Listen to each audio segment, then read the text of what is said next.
자, 오늘 우리에게 주신 하나님 말씀 보도록 하겠습니다. 전도서 10장 10절 12절부터 20절까지의 말씀입니다. 10장 12절부터 20절까지의 말씀 우리 한 절씩 읽고 마지막 20절 함께 봉독합니다. 지혜자의 입의 말들은 은혜로우나 우매자의 입술들은 자기를 삼키나니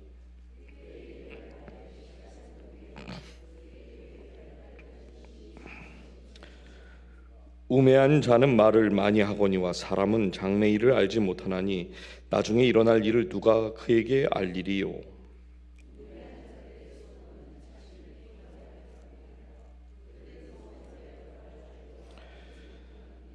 왕은 어리고 대신들은 아침부터 잔치하는 나라여 내게 화가 있도다.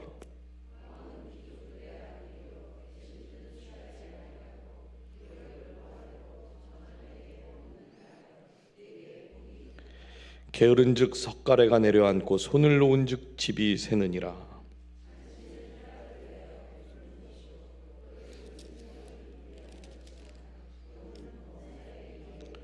함께 읽습니다.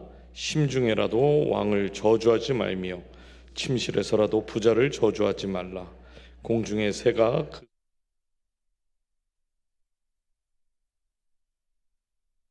아멘. 하나님의 말씀입니다. 이제 다음 주 또 그 다음 주면 이제 전도서 강해가 이제 끝이 납니다. 두 번 남았으니까요. 끝까지 잘 완주하셨으면 좋겠어요. 오늘은 입술이 당신을 증명합니다. 입술이 당신을 증명합니다라는 제목으로 은혜를 나누겠는데, 여러분 처음 누군가를 만나면 무엇으로 그 사람을 기억하십니까? 어떤 사람은 뭐 표정을 보고 기억할 수도 있고, 말투를 보고 기억할 수도 있고, 또 태도를 보고 기억을 할 수도 있고. 제가 지금도 좀 기억을 하는데, 제가 처음 왔을 때 예배 끝나고 나갔더니 저를 위아래로 이렇게 하신 분들이 많았어요. 예, 위에서부터 아래까지 다 훑어보신 분들이 많았습니다. 또 어떤 사람은 그날 뭐 입고 왔던 옷이 좀 특이했다던가, 그러면 그 입고 온 옷을 보고 기억할 수도 있고, 그 사람의 직업이 뭔지 또 그 직업 때문에 기억할 수도 있고, 또 어떤 분들은요, 나눴던 대화를 통해서 그 사람을 기억하는 분도 계십니다. 시간이 지나면 얼굴이 좀 흐릿해지고 뭐 기억이 잘 안 나는데, 신기하게도 대화가 기억에 남는 분들이 꼭 있는 것 같아요. 또 어떤 분들은 그 어떤 한 사람과 나눴던 그 대화 속에서 가장 뭐 힘들었을 때 위로를 받았다든가, 힘이 됐다, 도와주는 말이 됐다, 이렇게 말하기도 하지요.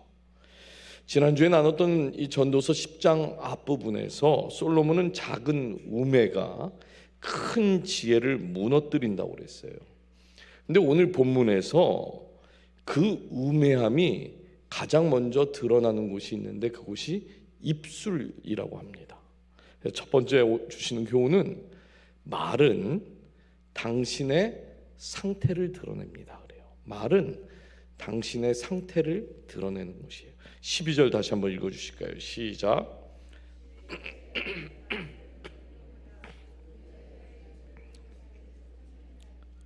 여기서 솔로몬이 지혜자의 말과 우매자의 말을 대비해서 설명을 하고 있는데, 우매한 사람의 말이 다른 사람들을 이렇게 무너뜨리는 줄 알았는데, 지금 솔로몬은 자기를 먼저 무너뜨린대요. 13절 한번 보십시오. 그의 입의 말들의 시작은 우매요 그의 입의 결말들은 심히 미친 것이니라. 성경에 이런 말이 있어요. 미친 거라고. 제가 오늘 미친 거라고 그래도 오해하지 마세요. 성경에 나오는 거니까. 근데 이게 무슨 뜻일까요? 말을 시작할 때부터 방향이 잘못되었다는 겁니다. 설명을 우리가 하려고 시작을 했는데, 분명히 제 의도는 설명을 하려고 시작을 했는데 말을 하다 보니까 변명이 되어버릴 때가 있어요.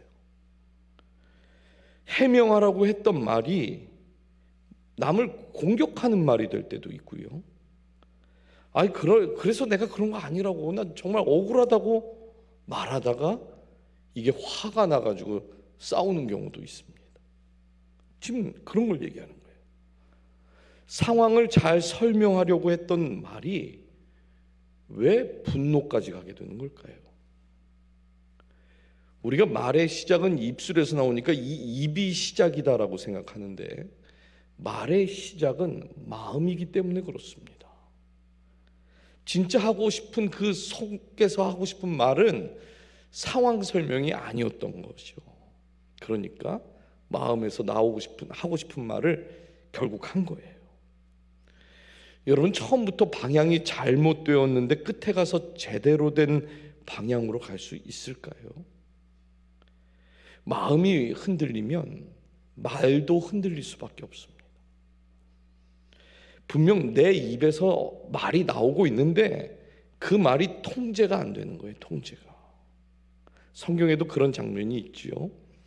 베드로는 누구보다 예수님을 사랑했던 사람입니다.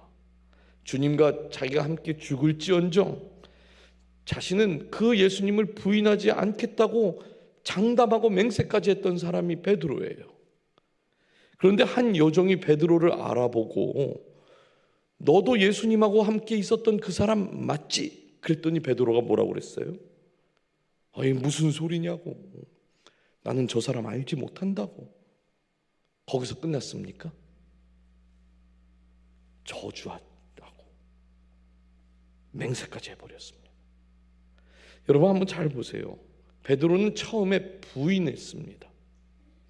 그리고 그 다음에는 맹세를 해버리고요, 뒤로 가서는 저주까지 가요. 오늘 나눈 13절의 이 말씀처럼 시작은 우매한 걸로 시작을 한 거예요. 그런데 끝이 뭐가 됐습니까? 13절 말씀처럼 심히 미친 것이 된 거예요. 여러분, 베드로가 성격이 좀 급하고 다혈질이라고는 하지만 누구보다 예수님을 사랑했던 사람이기에 사실 저주까지 갈 사람은 아니라고 생각합니다.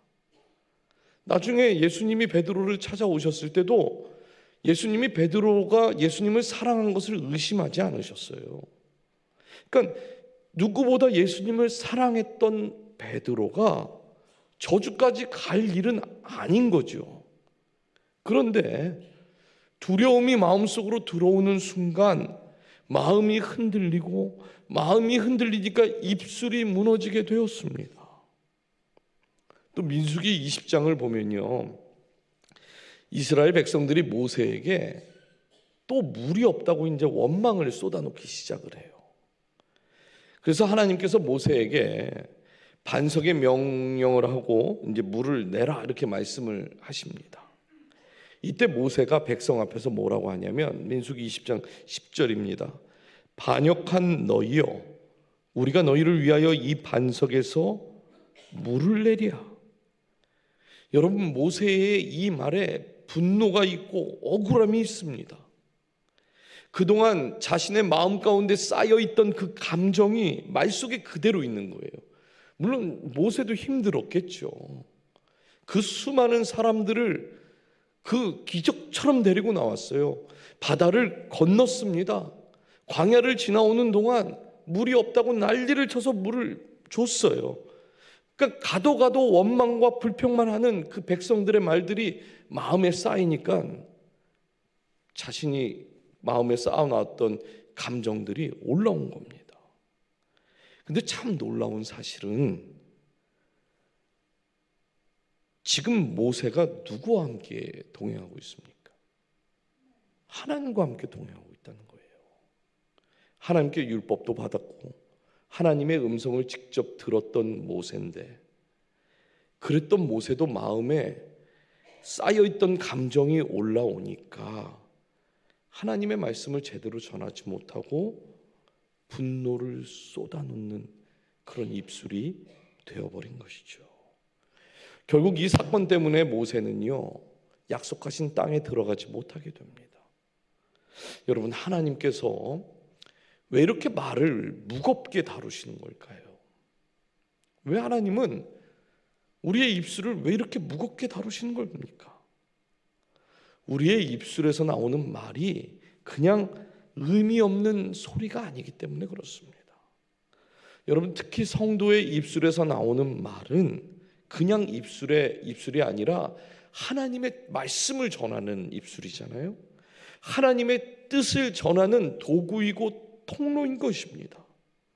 여러분, 목회자들의 입술만 도구이고 통로입니까? 그렇지 않아요. 우리 벅스카운티 장로교회에서 신앙생활하고 있다라는 것을 아마 여러분 주변에 있는 사람들이 알고 있다고 한번 생각해 보세요. 아마 다 아시겠지만, 그러면 그분들이 여러분은 어떻게 생각하실까요? 어떻게 생각하실 것 같아요? 이상하게 생각하는 사람 안 봐요, 이럽니까?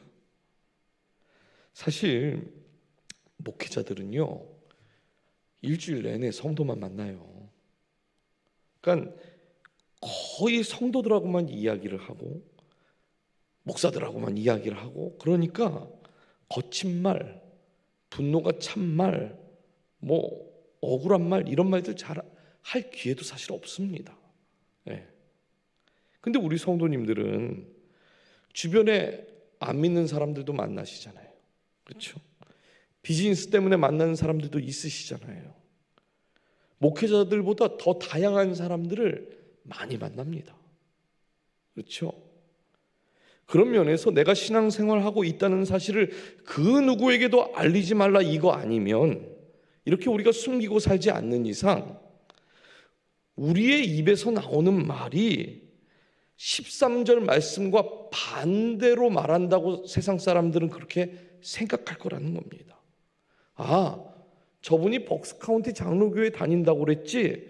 그러면 저분은 사람 살리는 말, 세워주는 말, 생명이 가득한 말, 감사한 말, 기쁨 가득한 말, 이런 말들 하겠네, 이렇게 생각하지 않겠냐는 거죠. 그게 당연한 거 아닙니까? 우리 이 주변에 큰 교회 다니는 친구들이 있으신데, 그 친구들이 신앙생활 열심히 하고 있으면 그분도 우리도 그렇게 생각하잖아요. 은혜로운 말, 감사 넘치는 말, 좋은 말, 그런 말들을 할 거라고 우리가 생각한다는 거죠. 그런데 교회 다니는 사람의 입에서 우매하고 죽이는 말, 저주하는 말, 부정 가득한 그런 말들이 계속 한번 나온다고 한번 생각해 보십시오. 겉으로는 벅스카운티 장로교회 다니시는군요. 예. 겉으로는 이러겠지만 속으로는 아마 진짜 성도는 아닌가 보다, 이렇게 생각하지 않겠냐는 거예요. 여러분, 베드로는요, 예수님과 동행했던 사람입니다. 모세는 하나님과 동행했던 사람이에요. 그런 두 사람이 말 때문에 다 실패를 했다면 우리도 말에 실패할 확률이 굉장히 높은 사람들 아니겠습니까? 말이 왜 우매해지고 이 성경에 미쳤다라는 말이 나올 정도로 왜 이렇게 되는 걸까요? 마음이 흔들릴 때, 두려움이 내 안에서 올라올 때, 막 분노가, 화가 막 올라올 때, 그때 입술이 거칠어지는 거고, 그때 입술이 무너지는 것입니다.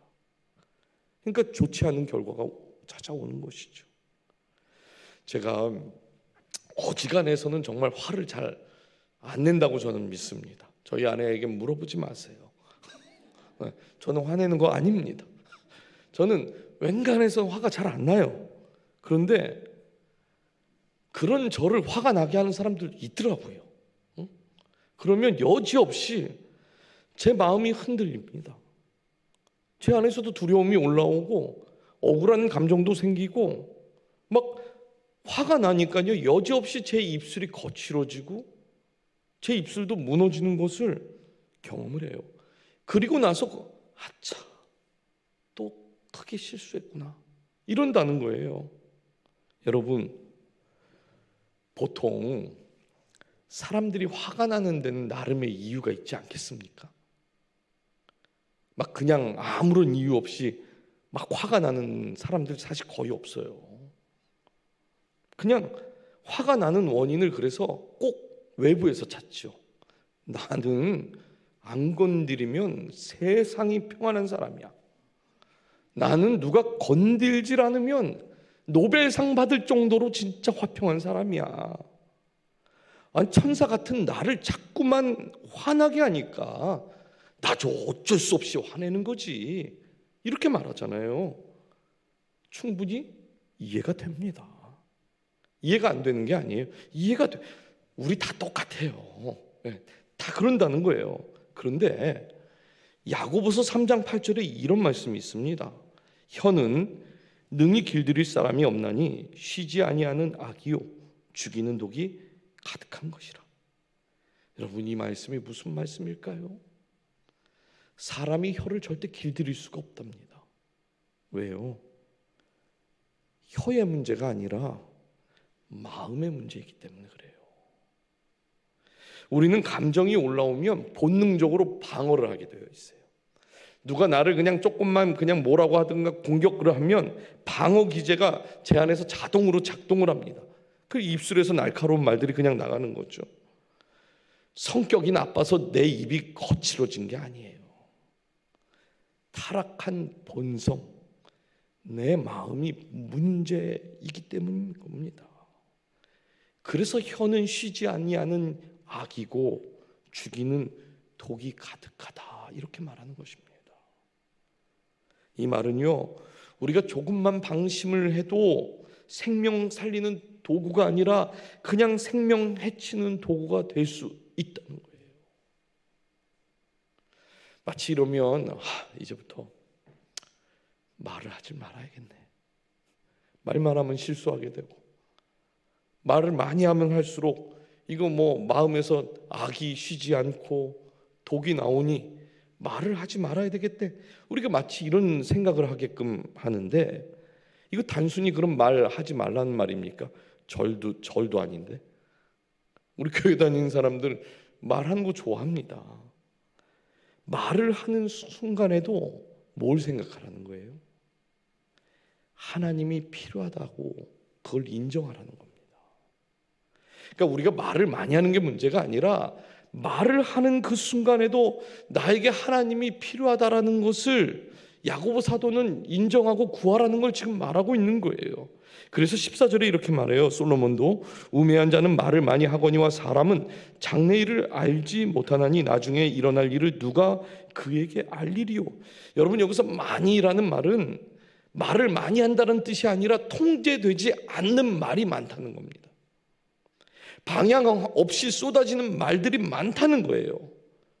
멈춰야 하는데 멈추지 못하는 말들이 많다는 겁니다. 여러분, 내 입에서 나오는 말인데 왜 멈추지 못할까요? 왜 멈추지 못할까요? 마음이 하나님 앞에 서 있지 않기 때문에 그래요. 제가 예전에 한번 말씀드렸나요? 신혼 초기에 저희 집 이불이 홍해바다 갈라지듯 갈라졌던 그 사건. 잊어버릴만 하면 저는 그때 일이 저에게 굉장히 큰 교훈을 줬거든요. 뭐냐면 다른 게 아니에요. 저희 이제 부부 부흥회를 결혼 초기에 하면 왜 싸웠는지 기억도 안 나요. 진짜 뭐 때문에 싸웠는지 기억이 안 납니다. 그런데 딱 한 가지 기억나는 게 있어요. 저보다 5살 어린 아내가 저에게 좀 날카로운 말을 한 게 제 속에서 긁힌 거예요. 다른 이유가 아니더라고요.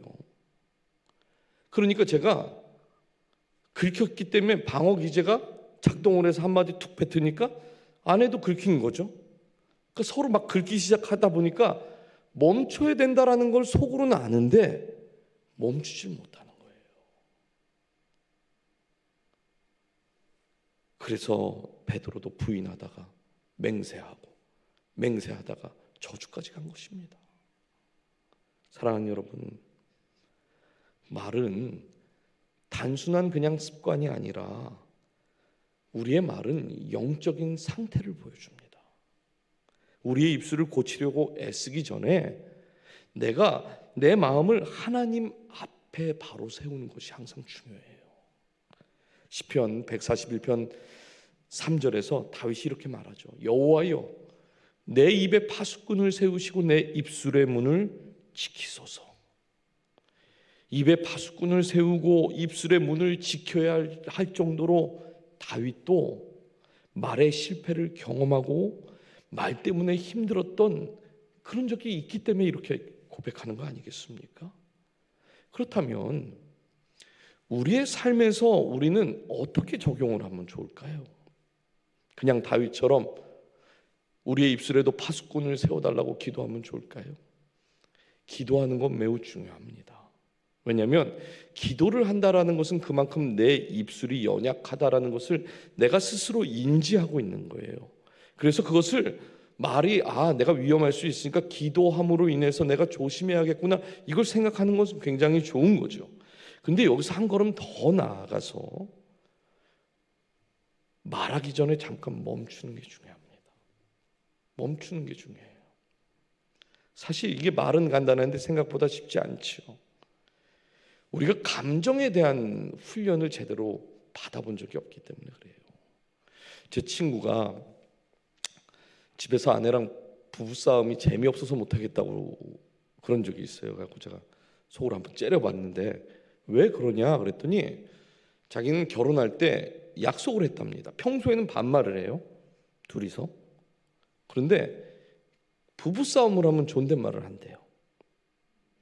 그러니까 싸울 때도 서로 반말을 해야 이게 맛이 있어가지고 서로 삿대질을 하면서 싸우는데, 싸울 때는 존댓말을 하니까 그러시는 게 아니잖아요, 당신이 그러셨잖아요, 에이 재미없네 이러고 끝낸대요.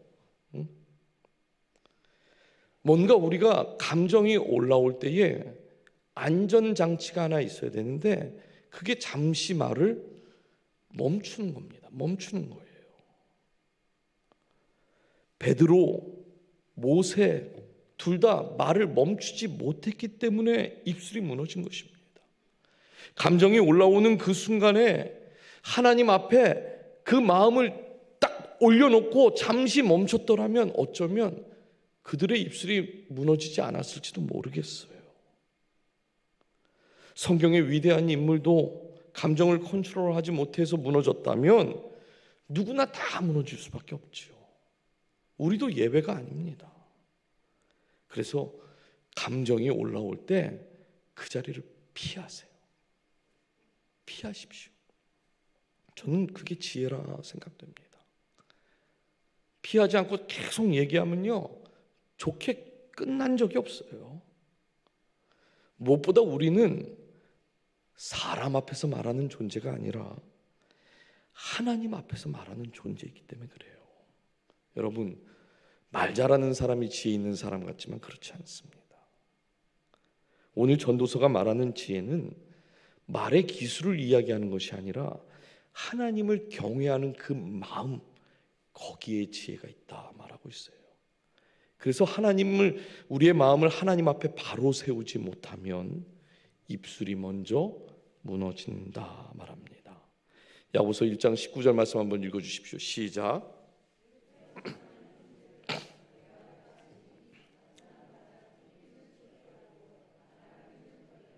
성내기도 더디하라.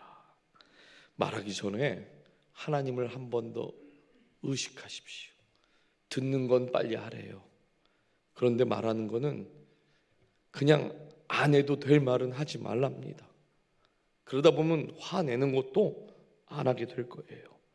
순간순간 올라오는 감정, 그 감정에 우리의 마음을 내어주지 마십시오. 잠시 멈추세요. 그리고 내가 사람에게 말하는 것이 아니라 나는 내 입술은 하나님 앞에서 말하는 입술이지, 그것을 꼭 기억하는 저와 여러분이 되기를 주님의 이름으로 축복합니다. 두 번째는 말은 공동체의 방향을 결정합니다. 여러분, 말은요 개인의 상태만 드러내는 것으로 끝나질 않아요. 15절 한번 보실까요? 우매한 자들의 수고는 자신을 피곤하게 할 뿐이라 그들은 성읍에 들어갈 줄도 알지 못함이니라. 여기서 성읍에 들어갈 줄도 알지 못함이다, 이 말은요, 어떻게 들어가야 될지 모른다 이 뜻이 아니라 열심히 하는데도 방향이 없다는 거예요. 말은 많은데 지금 어디로 가는지 모른다고 하는 것입니다. 그리고 16절에서 솔로몬이 더 무거운 말을 해요. 왕은 어리고 대신들은 아침부터 잔치하는 나라요, 내게 화가 있도다. 여기서 어리다라는 말은 나이가 적다라는 뜻이 아니라 성숙하지 못한 상태라는 거죠. 아침부터 잔치하는 나라요, 아유, 이런 나라에 가서 좀 살아봤으면 좋겠네. 아침부터 잔치를 여니. 이런 막 좋은 나라 이야기하는 게 아니라, 이 말은요, 책임을 져야 하는데, 책임이 있는데 책임을 지지 않고 쾌락을 먼저 선택한다라는 거예요. 우리가 잘 아는 것처럼 어떤 한 단체를 이끄는 지도자나 리더는요, 늘 말에 책임이 있어야 한다라는 걸 우리가 잘 압니다. 리더의 태도가 가벼운 것도 좋아하지 않아요. 리더의 말과 태도가 가벼우면 그 공동체도 가벼워지거든요. 지도자가요, 어떤 책임을 지기 이전에 자꾸 변명을 늘어놓으면 공동체도 계속 변명을 배우게 되어 있습니다. 그래서 솔로몬은 그 나라에 지금 화가 있다. 여기서 화라는 단어는 히브리어로 호이라는 단어인데, 이사야서나 예레미야서에서 보면은 화 있을진저 이런 말 들어보셨죠? 그 말과 똑같은 말이에요. 이 나라 지금 큰일 났다, 이런 뜻이거든요. 큰일 났다는 거예요. 큰일 났다. 지도자가 미성숙하고 책임을 져야 하는데 책임이 아니라 쾌락과 즐거움을 누리고 있다면 그 결과는 그 지도자가 지는 것이 아니라 공동체 전체가 지게 된다고 지금 말하고 있는 겁니다. 요즘 세계 곳곳에서 막 전쟁 때문에 걱정이 많죠. 걱정이 많습니다. 여러분, 전쟁이 일어나면 지도자만 고통받습니까? 그렇지 않아요. 온 나라가 다 고통을 받습니다. 나라뿐만 아니라 가정도 교회도 다 마찬가지예요. 부모가 감정대로 막 말하고 막 책임이 먼저가 아니라 내 기분을 먼저 이야기하면 그 가정에 불안이 점점 쌓이게 되는 것입니다. 교회도 저 같은 목사나 직분자들이요, 자기 감정을 먼저 쏟아내기 시작하면요, 그 공동체는 안정감이 없어져요. 제가 맨날 교회 오실 때마다 이것도 불안하고 저것도 불안하고 부정적인 이야기만 늘어놓는다고 생각해 보세요. 제 사무실 쪽으로 지나도 안 가실걸요? 아유, 우리 목사님 또 부정적인 얘기한다. 맨날 그냥 밥이나 달라고 하고 웃고 있고 다 좋다고 얘기해야 한 번이라도 더 찾아오는 겁니다.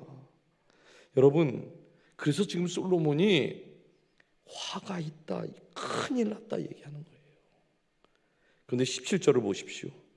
솔로몬이 여기서 다르게 말합니다. 왕은 귀족들의 아들이요, 대신들은 취하지 아니하고 기력을 보하려고 정한 때에 먹는 나라여, 내게 복이 있도다.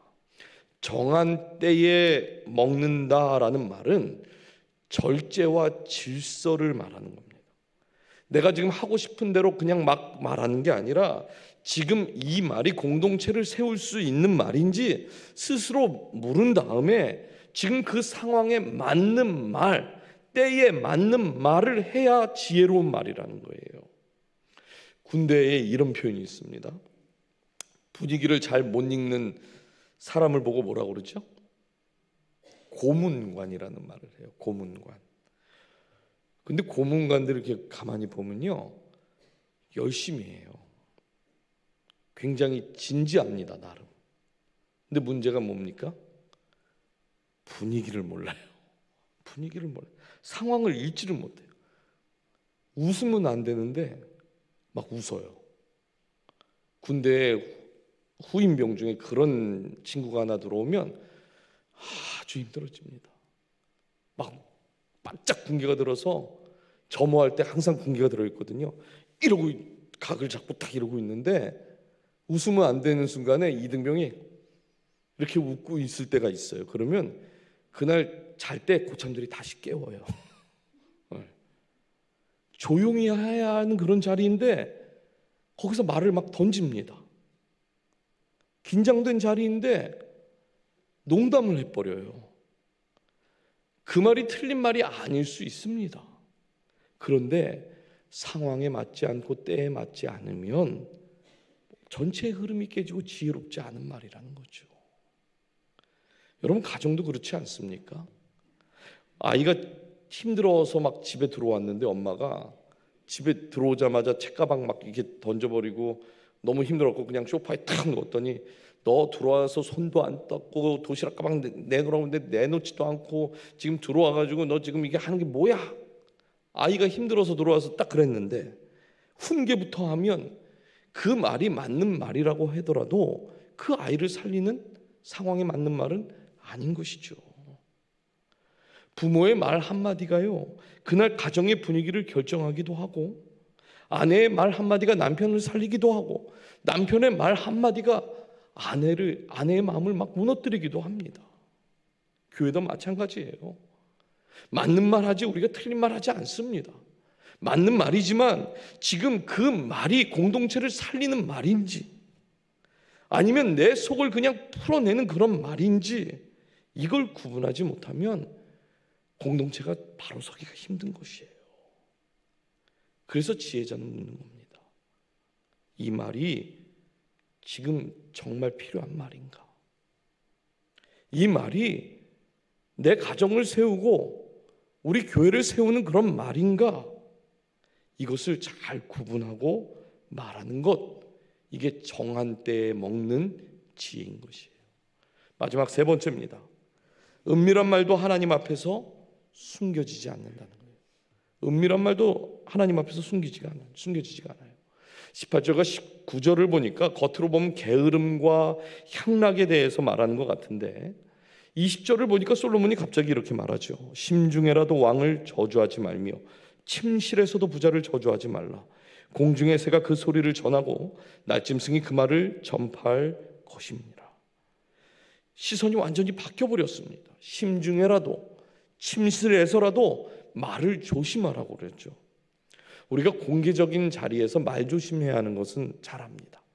공개적인 자리에서는 다들 예의를 잘 갖추는 편이에요. 그런데 내 마음이잖아요. 내 마음인데 내 마음에게조차도 지금 뭐라고 그래요? 저주하는 말을 하지 말라고 합니다.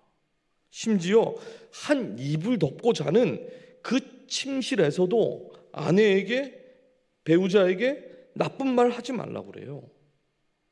우리말 속담 중에 임금 없는 곳에서는 뭐 한다고 그래요? 임금 욕한다고 그러잖아요. 권위가 사라졌다고 생각하는 그 순간에 숨겨두었던 말들이 나오기 시작한다는 겁니다. 사람에게 들키니까 조심해, 누가 그 전할 수 있어, 그 말을 하는 게 아니라 하나님 앞에서 숨겨지지 않는다는 거예요. 하나님 앞에서.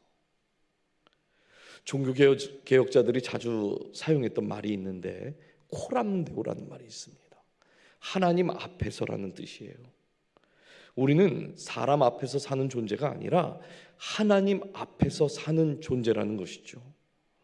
여러분, 말은 그래서 그냥 소통의 도구가 아니라, 앞에서도 말했지만 우리는 하나님 앞에서 말하는 존재들이에요.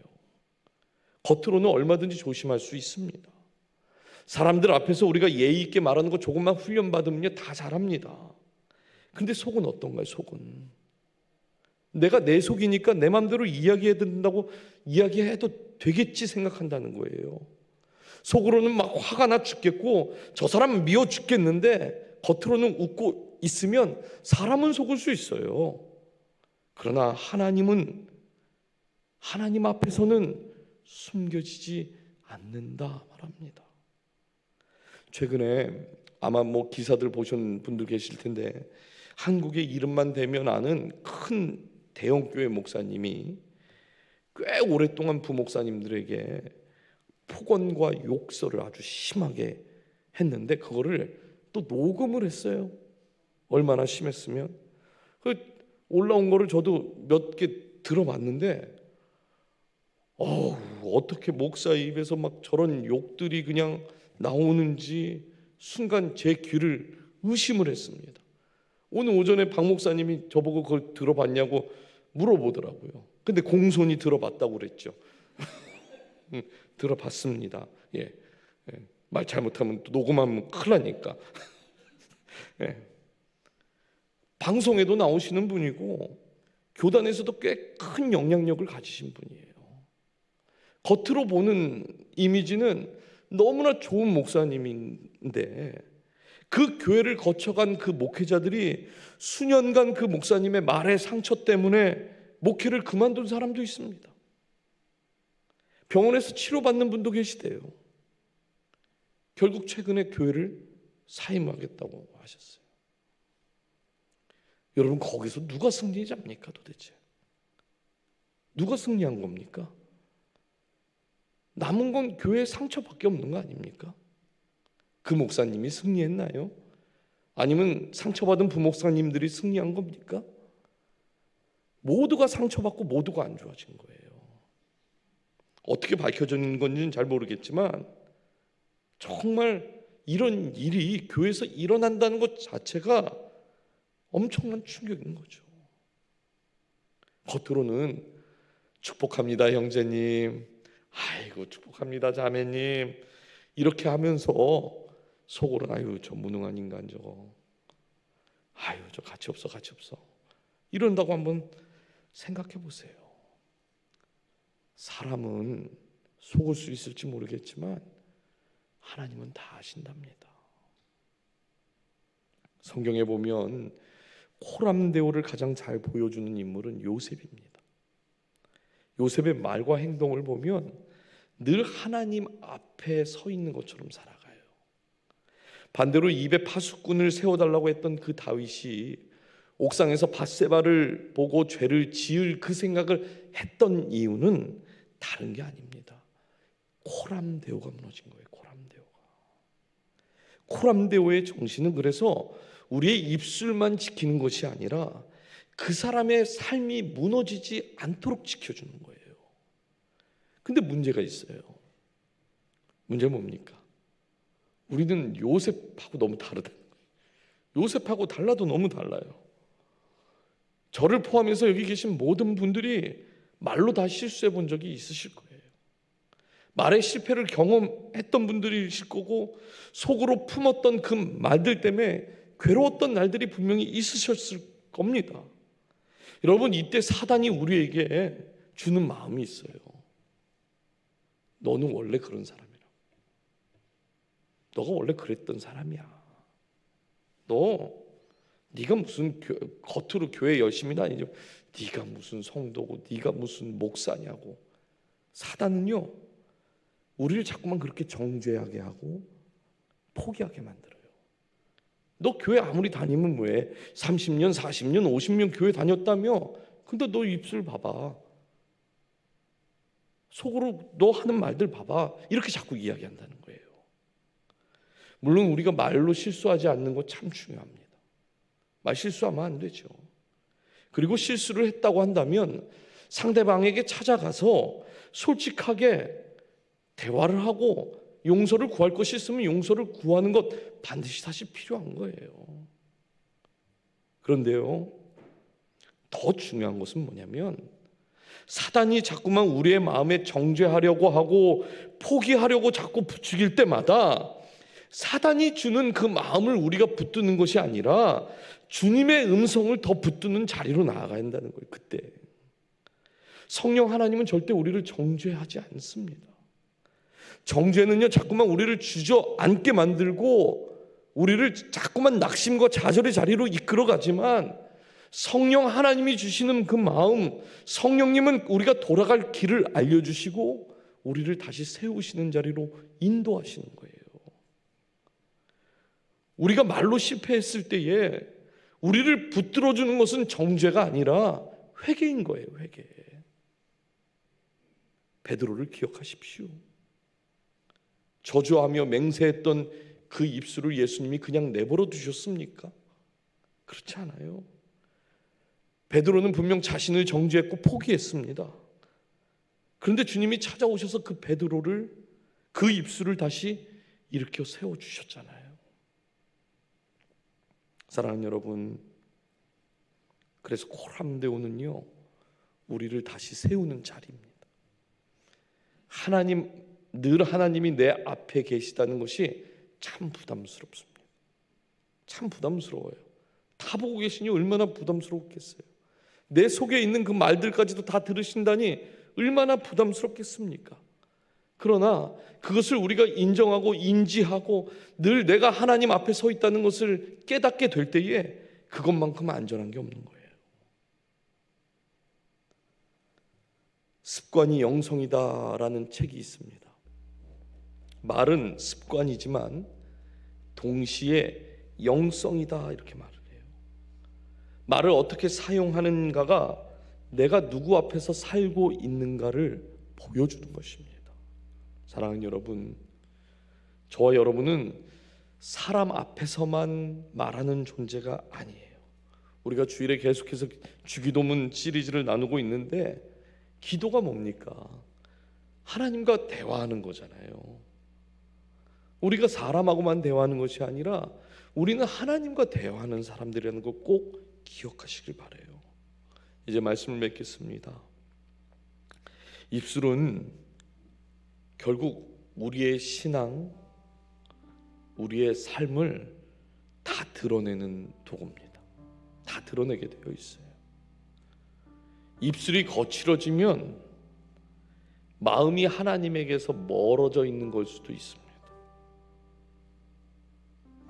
말을 줄이면 될까요? 말을 줄인다고 되는 게 아니에요. 하나님 앞에 내가 서겠다는 결단이 중요한 것입니다.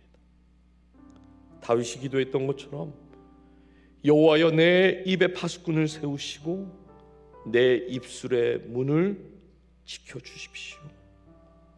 말하기 전에 한번 멈추고 마음이 흔들릴 때마다 하나님을 부르고 실패했을 때에 정죄하고 포기하는 그 자리가 아니라 다시금 돌아갈 수 있는 그 회개하는 자리로 돌아가는 것, 그것이 코람데오이고 그것이 하나님이 우리에게 원하시는 지혜인 줄 믿습니다.